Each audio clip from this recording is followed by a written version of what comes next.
Oke, selamat siang. Perkenalkan kami dari kelompok Hunter Association. Dengan saya Nabila Putri, 5 akhir 052. Saya Marcella Persalikin dengan NIM akhir 072. Saya Naila Lia Kredit Ketemu dengan NIM terakhir 061. Saya Syah Menisati Siregar dengan NIM akhir 058. Dan saya Dennis Mubin dengan akhir NIM 070. Di sini kami akan mempresentasikan hasil dari draft etika profesi pemburu yang telah kami buat. Jadi profesi pemburu ini berbasis keahlian yang bergerak dalam perburuan legal, pengolahan satwa, dan juga penanganan konflik antara manusia dan satwa liar. Jadi karena profesi ini berkaitan langsung dengan hukum, keselamatan publik, dan kelestarian lingkungan, maka diperlukan adanya etika yang jelas agar profesi ini dapat dijalankan secara profesional dan bertanggung jawab. Langsung saja ke pembahasan berikutnya, yaitu karakter dan resiko dari profesi di sini. Ya, jadi profesi pemburu ini punya tugas utama seperti yang pertama itu melaksanakan kegiatan perburuan dengan izin dan juga regulasi yang jelas. Lalu yang kedua itu mengendalikan populasi satwa tertentu secara legal. Yang ketiga mendukung pengelolaan ekosistem, dan yang keempat menjaga keselamatan masyarakat dan juga lingkungan. Nah, profesi ini melayani masyarakat, pemerintah, otoritas konservasi, petani, dan juga berkontribusi dalam menjaga keseimbangan lingkungan dan juga ekosistem. Nah, profesi ini juga memiliki potensi risiko etis seperti yang pertama, ada penyalahgunaan izin berburu, yang kedua perburuan satwa yang dilindungi, yang ketiga konflik antara keuntungan ekonomi dan juga konservasi. Kalau yang keempat itu ada praktik berburu yang tidak manusiawi, dan yang terakhir ada kelalaian dalam keselamatan publik. Selanjutnya, untuk selanjutnya ini bab 3, di mana nilai dasar profesi. Nah, untuk ini akan bahas nilai dasar profesi pemburu yang merupakan landasan moral dari setiap pemburu dalam melakukan kegiatan perburuannya secara etis, legal, dan bertanggung jawab. Ini ada lima nilai dasar. Yang pertama adalah nilai integritas, yang berarti pemburu itu harus bertindak jujur, transparan, dan tidak menyalahkan kewenangan dalam setiap kegiatan perburuannya. Untuk yang kedua ada pasal 2, tanggung jawab, yang berarti pemburu harus tanggung jawab terhadap keselamatan masyarakat, kelestarian ekosistem, serta setiap dampak yang ditimbulkan dalam setiap perburuannya. Yang pasal 3 ada profesionalisme, yang berarti pemburu wajib memiliki keterampilan teknis yang memadai serta menjalankan praktik perburuannya sesuai prosedur keselamatan. Yang keempat ada keadilan dan kepatuhan hukum, yang berarti pemburu harus bertindak sesuai regulasi, menghormati ketentuan konservasi, serta menolak segala bentuk praktik ilegal. Untuk pasal terakhir, pasal 5 adalah kepedulian terhadap kesejahteraan satwa, yang berarti pemburu wajib menerapkan metode pemburuan yang manusiawi serta meminimalkan penderitaan dari satwa yang diburu. Selanjutnya saya akan menyampaikan apa saja kode etik yang terdapat dalam Hunter Association. Sebelumnya kita perlu mengetahui apa sih tujuan kode etik dalam asosiasi Hunter. Nah, tujuannya yaitu untuk memastikan bahwa kegiatan perburuan dilakukan secara bertanggung jawab, berkelanjutan, dan sesuai dengan norma hukum serta norma yang berlaku. Nah, pasal 1 yaitu etika terhadap satwa dan lingkungan. Pasal ini menekankan tanggung jawab pemburu terhadap kelestarian alam dan kesejahteraan satwa.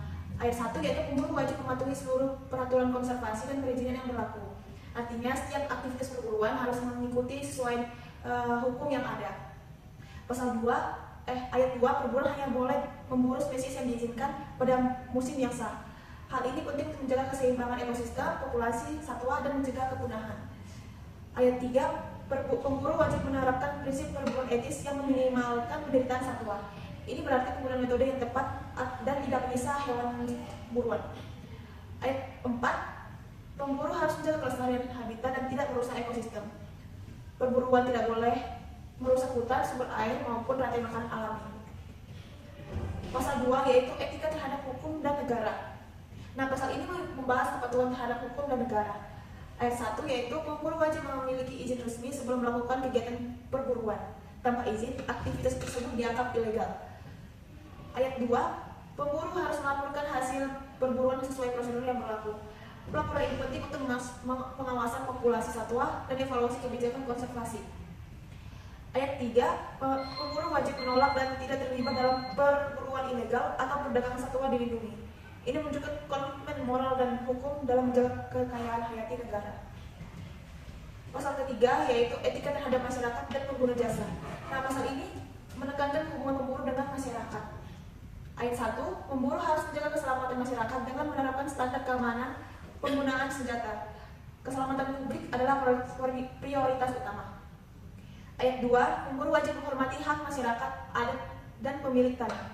Tidak boleh ada pelanggaran wilayah atau hak tradisional. Ayat 3, pemburu wajib memberikan pelayanan profesional kepada pihak yang menggunakan jasanya secara jujur, transparan, dan bertanggung jawab. Pasal 4 yaitu etika terhadap profesi. Pasal ini menegaskan pentingnya profesionalisme. Pemburu wajib terus meningkatkan pengetahuan tentang konservasi dan pengelolaan satwa, sehingga pemburu harus mengikuti perkembangan ilmu regulasi. Selain itu, pemburu harus menjaga integritas dan reputasi profesinya melalui perilaku yang bertanggung jawab. Setiap tindakan pemburu akan mencerminkan citra profesinya di mata masyarakat. Pasal kelima yaitu etika terhadap rekan profesi. Pasal ini mengatur hubungan antara sesama pemburu. Pemburu wajib saling menghormati dan tidak melakukan tindakan yang merusak reputasi rekan seprofesi. Pemburu juga dilarang melakukan persaingan tidak sehat atau menyebarkan informasi yang merugikan sesama profesional. Sebaliknya, pemburu harus saling bekerjasama dalam menjaga standar keselamatan dan konservasi. Pasal ke-6 yaitu etika terhadap organisasi profesi. Nah, pasal terakhir ini berkaitan dengan tanggung jawab terhadap organisasi profesi yaitu Hunter Association. Pemburu wajib mematuhi peraturan dan keputusan organisasi profesi. Pemburu juga wajib menjaga nama baik dan kehormatan organisasi tersebut. Selain itu, pemburu harus aktif berpartisipasi dalam pembinaan dan pengembangan kompetensi yang diselenggarakan organisasi. Selanjutnya, Oke, jadi selanjutnya itu adalah contoh situasi etikanya. Nah, jadi contoh yang pertama itu adalah yaitu contoh kepatuhan terhadap kode etik. Nah, jadi apabila ada seorang pemburu itu menemukan sebuah target yang mana ternyata itu adalah satwa liar, tapi ternyata juga adalah satwa langka yang dilindungi. Jadi alih-alih dia menembak atau menangkap satwa itu, dia memilih untuk melaporkan hal tersebut kepada pihak yang berwenang atau pihak konservasi. Nah, ini adalah suatu sikap profesionalisme di mana yaitu pemburu wajib mengutamakan perlindungan hewan, terutama yang terlindungi dan langka atau hampir punah. Lalu ada contoh etika pelanggarannya. Jadi yaitu anggaplah ada pemburu yang menembak sebuah target tanpa mengidentifikasinya terlebih dahulu secara jelas. Nah, hal ini jelas melanggar dan tidak mencerminkan profesionalisme di mana pemburu itu seharusnya mengidentifikasi targetnya dengan jelas terlebih dahulu sebelum melakukan tindakan berupa penembakan atau penangkapan. Nah, yang ketiga itu ada sebuah kasus dilema moral. Nah, jadi anggaplah ada seorang petani yang meminta seorang pemburu untuk memburu satwa liar karena merusak ladangnya. Dan ketika dicek ternyata ini adalah satwa liar yang dilindungi dan hampir terancam punah.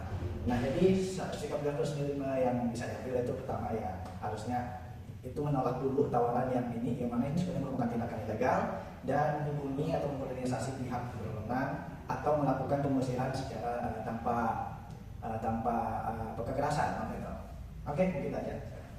Sebagai penutup, kode etik ini dirancang untuk memastikan profesi pemburu berjalan secara legal, etis, dan bertanggung jawab terhadap masyarakat serta lingkungan.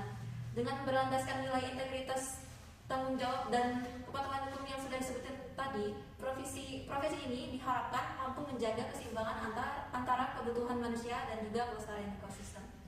Mungkin sekian dari kelompok kami, kurang lebihnya mohon maaf.